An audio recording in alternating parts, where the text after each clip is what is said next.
And by the way, the word Slav or slave comes from the word Slav, because Slavs made the best slaves in the Roman and Greek empires. And so the word slave comes from white people as slaves. So if I can define you as non-human, I can make you slaves. If I can define Jews as non-human, I can kill them. If I can define Lutherans as non-human, I can kill them.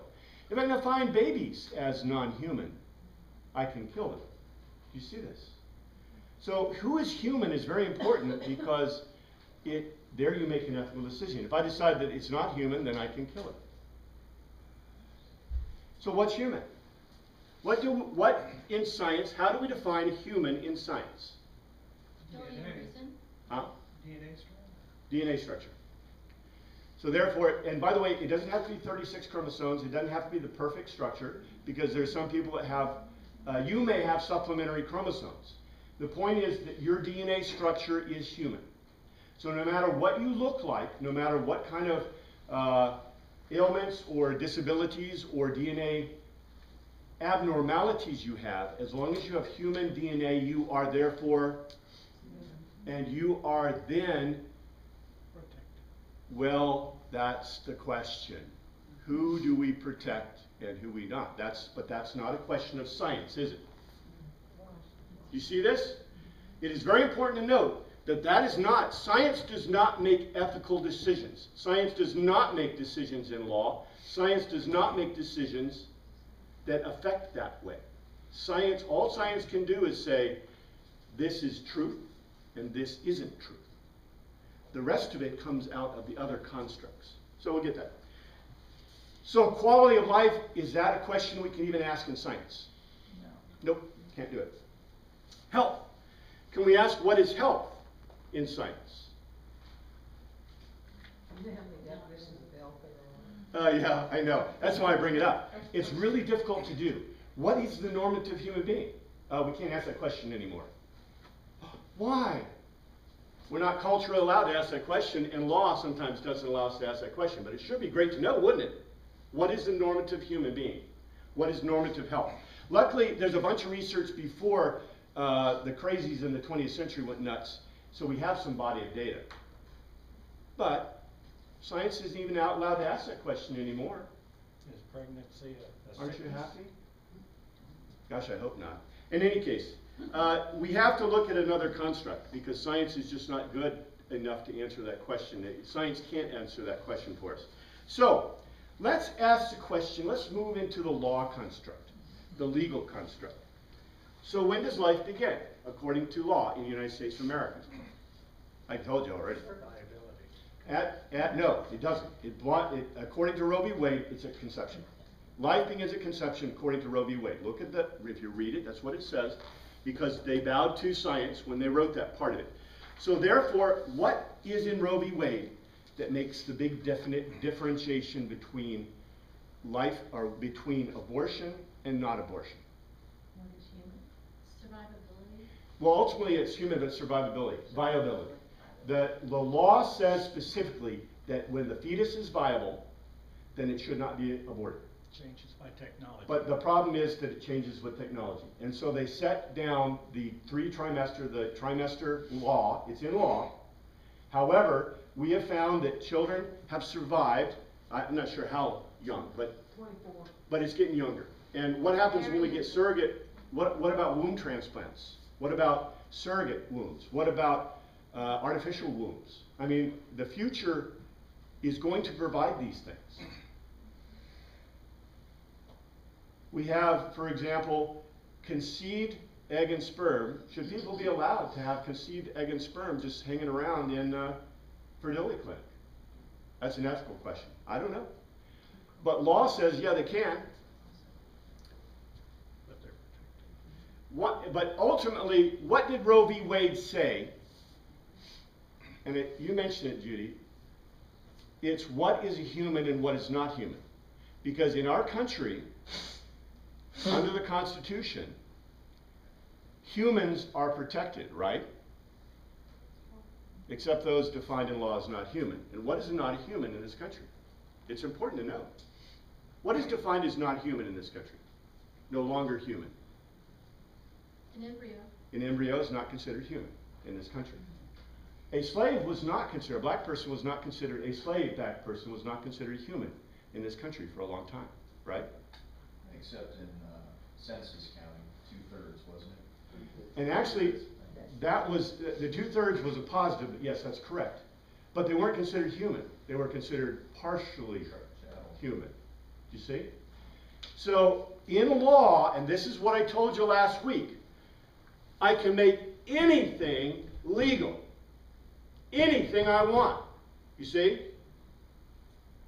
It doesn't make it right. It doesn't make it ethical. It doesn't make it based in science. Just because it's legal doesn't mean it fulfills truth in any construct, any other construct. So right now we have a great law, don't we? We have a law that defines certain children as not human. And by the way, what was Terri Schiavo? Alive. Well, she was alive according to science, but she was dead according to law in this country. I hope that bothers you. You know, because a fully moving, speaking, breathing, walking human being, by law in this country, was suddenly discovered to be not human. So therefore, allowed to die. She was too expensive. Ah, that is a beautiful, we're going to segue into that at some point because the expense question is beautiful, but the expense question is not a question of life, is it? But it becomes a life issue. Do you guys know that under law in this country, everybody is allowed health care? Since 1974, the EFEML, the Emergency Something Medical Act, requires that every public, private, and charity hospital provide all the care, golden care, for anyone who walks into an emergency room. That's been the law since 1974. So therefore, since 1974, the United States has had a law that gives us socialized medicine. You knew that, right? Then why does everybody talk about this need to change the legal system? We already have it. We already have free health care for everyone in this country, whether you're indigenous or not. People come from Nigeria who are foreign to this country for health care because they know it's required by law in this country. And a hospital can be sued. If the hospital does not provide you the care you require, you can sue them. Now, of course, if you get care and you can pay for it, they can sue you. But if you skip back to Nigeria, they have a hard problem. And that happens a lot. Or if you're indigenous, you know. The question is quality of care. We'll talk about that a little bit when we get there. Let's segue from law to one that's a little more concrete. How about historically? When does life begin historically? First breath. When you're contributing. It's really culturally based.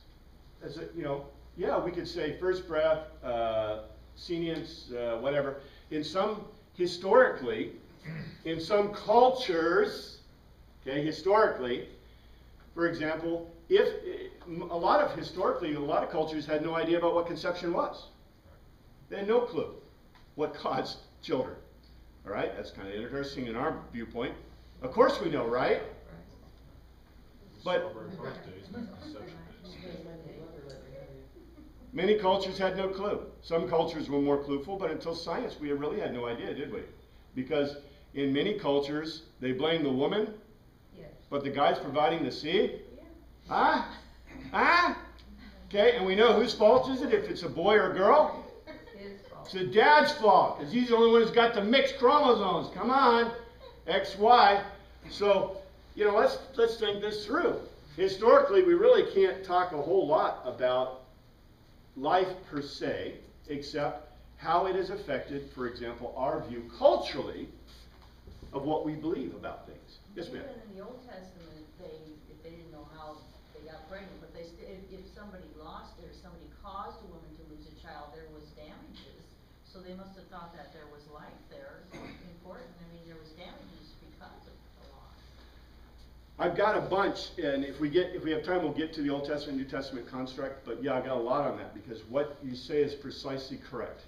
That in history, Jewish and Christian history, because Christian you can't separate the two, something I didn't mention before, but New Testament, Old Testament construct are self-supporting. You can't separate the two. They're bound. And when you talk about that, you know, the concept of the Jews and the Christians has always been that the baby was critical. Right? Christians were known in the ancient world when the Greeks basically left children to die, because in the Greek worldview, a child was simply a possession, was not human until it reached, you know, adulthood. And by the way, if you're Spartan, adulthood was like the 30s. So, you know, that's pretty tough, right? Anybody could kill you if they could find you, basically. You had no rights. You know, women generally, in the ancient world, pretty ugly situation in most cultures, because women were considered, you know, having no rights and not being human. Greek culture considered women not being human. So if you found a woman on the streets, you know, she was privy to whatever you wanted. Generally, if you had sex with her, you had to take her home or pay her in most cultures.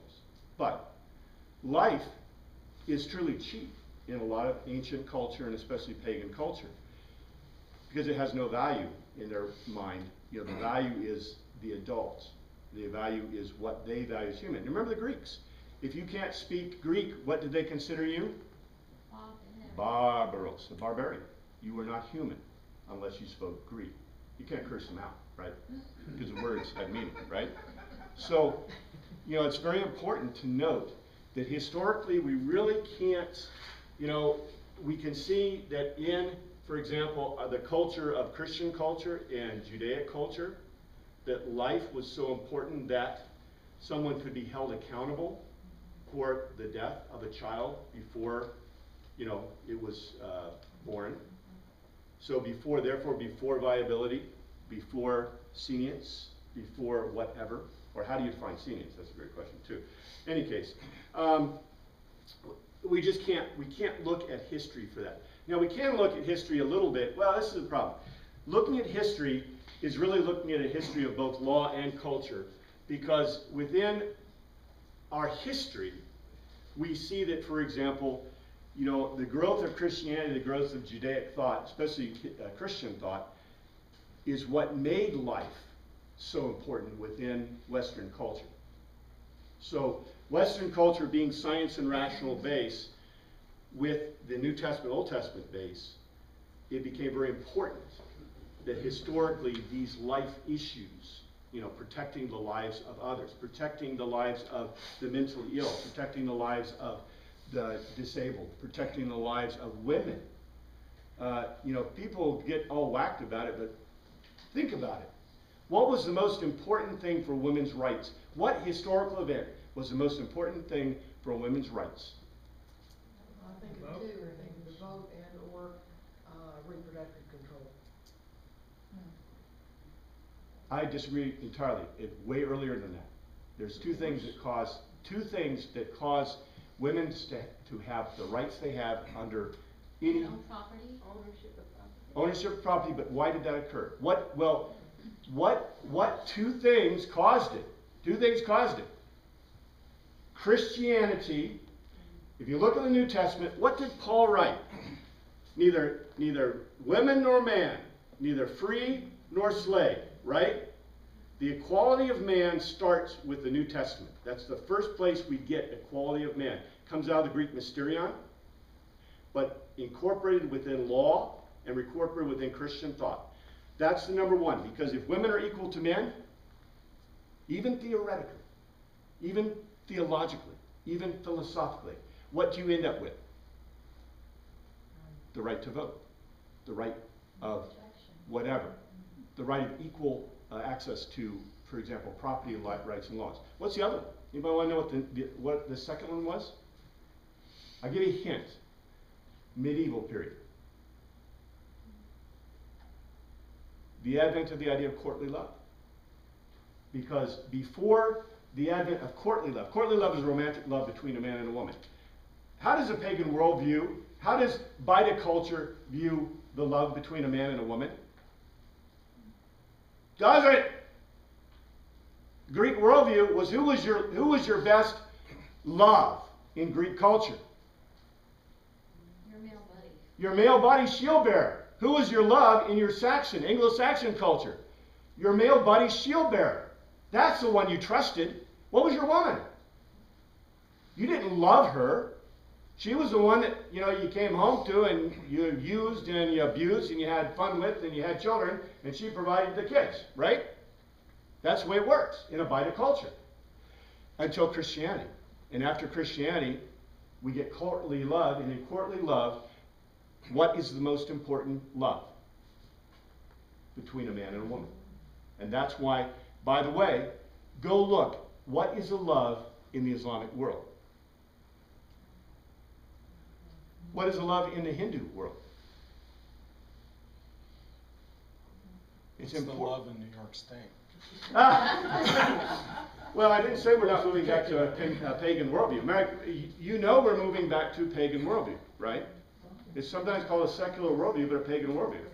Because in a pagan worldview, hey, Anybody goes. just look. Well, not quite that. But, Well, I love my horse, you know, but. right. So what's the greatest love in Islam and Hindu? You finish. Oh, well, it is vital love. And for example, you know, you don't love your wife, you own your wife. You own your wives. Which one? Okay? Yeah, which one?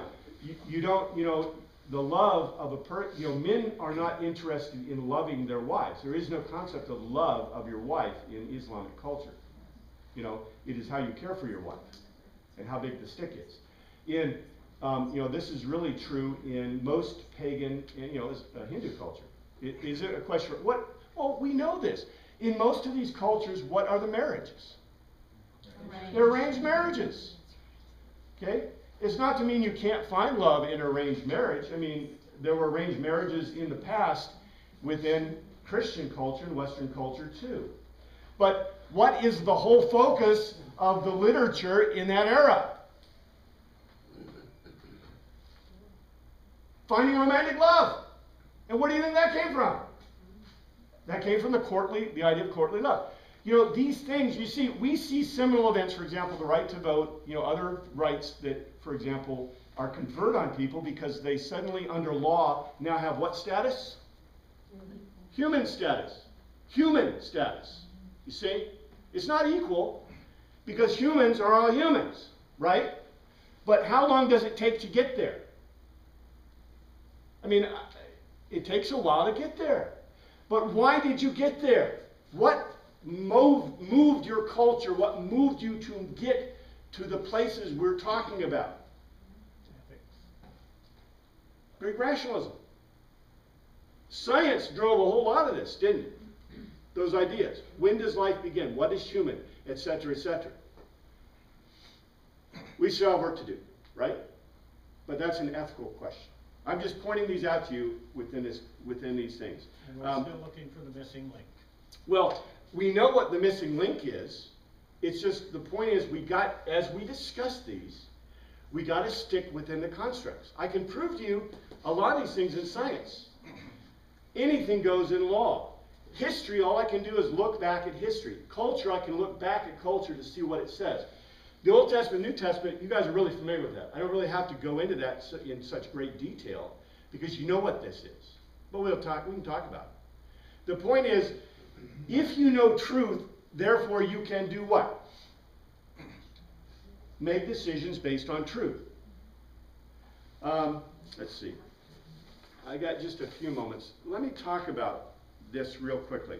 So, I'm not going to segue into ethics, but I want to make sure that we're clear. For example, let's see, I think I talk about this next week. What's next week's lesson? Yeah, maybe I shouldn't go there yet. Maybe I shouldn't pull them together. Maybe I should give you a week to think about this, because what you need to do is, notice, have I given you any of my own opinion? I'm just telling you, you may not be happy with the scientific view, but it is, right? You may not be happy with the legal view, but it is. You may not be happy with the historical or cultural view, but it is.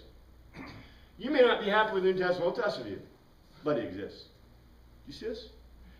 So, before we launch into the direct issues that are affected by life and death issues, the important thing is to kind of think about it. Because as I said before, I'm not trying to give you my opinion at all. I'm simply trying to point out to you what is true, what we can prove as true. We apply these arguments and then we can go on from there, you see.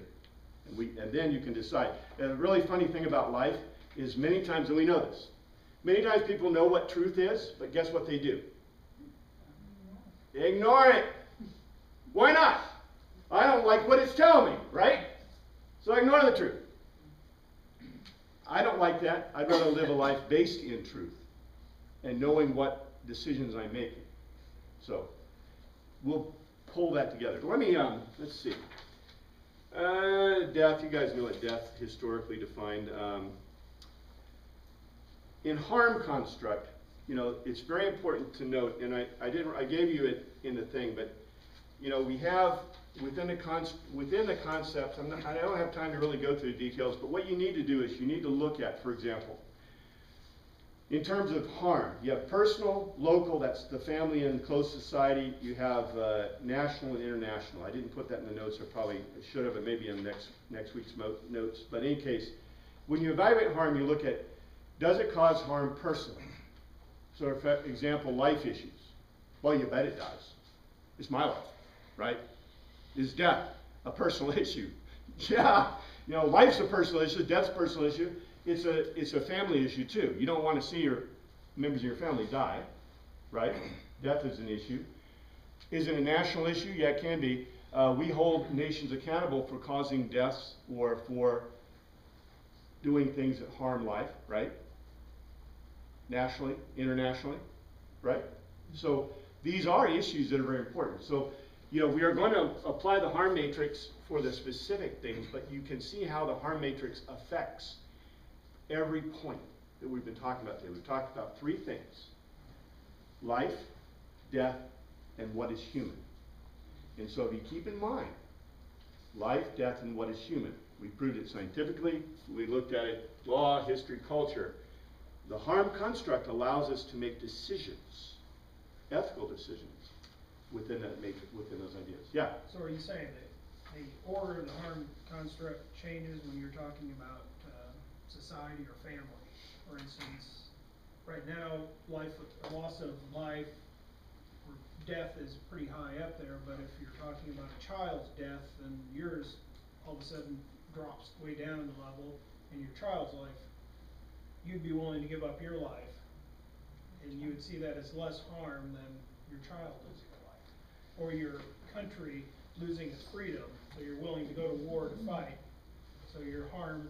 Yes, that's exactly correct. What he pointed out, and I wish I'd said it in quite as clearly, and I'll try to say it as clearly as he did.